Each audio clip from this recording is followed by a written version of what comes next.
nam lahko daste kratek uvid v ta del medicinske znanosti? Kot zdravnica lahko povem, da je zelo pomembno, seveda, da postavimo čim hitrejšo genetsko diagnozo, seveda sploh, če obstaja sum na to diagnozo. Ukvarjamo se z otroki, mladostniki, zato je pomembno, da najprej postavimo sum na neko genetsko obolenje, tako imenovan sindrom, neko sindromsko stanje. Na podlagi tega vemo, da je zelo pomembna klinična slika, to, kar nam otrok oziroma bolnik pokaže, bodisi na zunaj, v smislu nekih posebnih znakov telesa, bodisi na prizadetost različnih organov. Na podlagi klinične slike izpeljemo genetsko preiskavo, se odločimo za najbolj primerno genetsko preiskavo. Ključna, kot sem že omenila, je klinična slika za to. Zelo pomemben je genetski posvet pred genetsko preiskavo, tako da informiramo bolnika, informiramo starše, v kaj gredo, v smislu genetike, v smislu preiskave.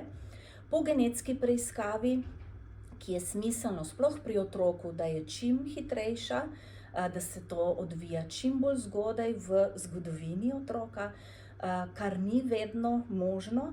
Po genetski preiskavi prav tako je pomemben genetski posvet, ko prav tako obrazložimo tekom pogovora, kaj je genetska preiskava ugotovila, katere so omejitve in prednosti neke genetske preiskave. Sledi seveda ciljano spremljanje. Sama diagnoza je, bi tako rekla, začetek obravnave. Pomembno je sledenje, celostna obravnava, to, kar skušamo nuditi našim otrokom oziroma mladostnikom. Kako dolga pa je, denimo v povprečju pot do tovrstne postavitve diagnoze? Verjetno zelo različno. Zelo različno, vsak primer je zase, tako rekoč. Odvisno je tudi, kako se genetska bolezen, genetski sindrom prikaže. Vemo, da so klinične slike lahko zelo heterogene in seveda ni nujno, da je zgolj ob rojstvu, da so zgolj ob rojstvu prisotni vsi znaki dotičnega sindroma.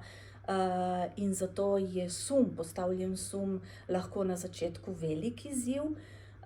Tekom življenja pri bolniku se lahko pokažejo dodatni znaki, zato je možno seveda, da diagnoza pride kasneje, kot bi pričakovali oziroma si želeli.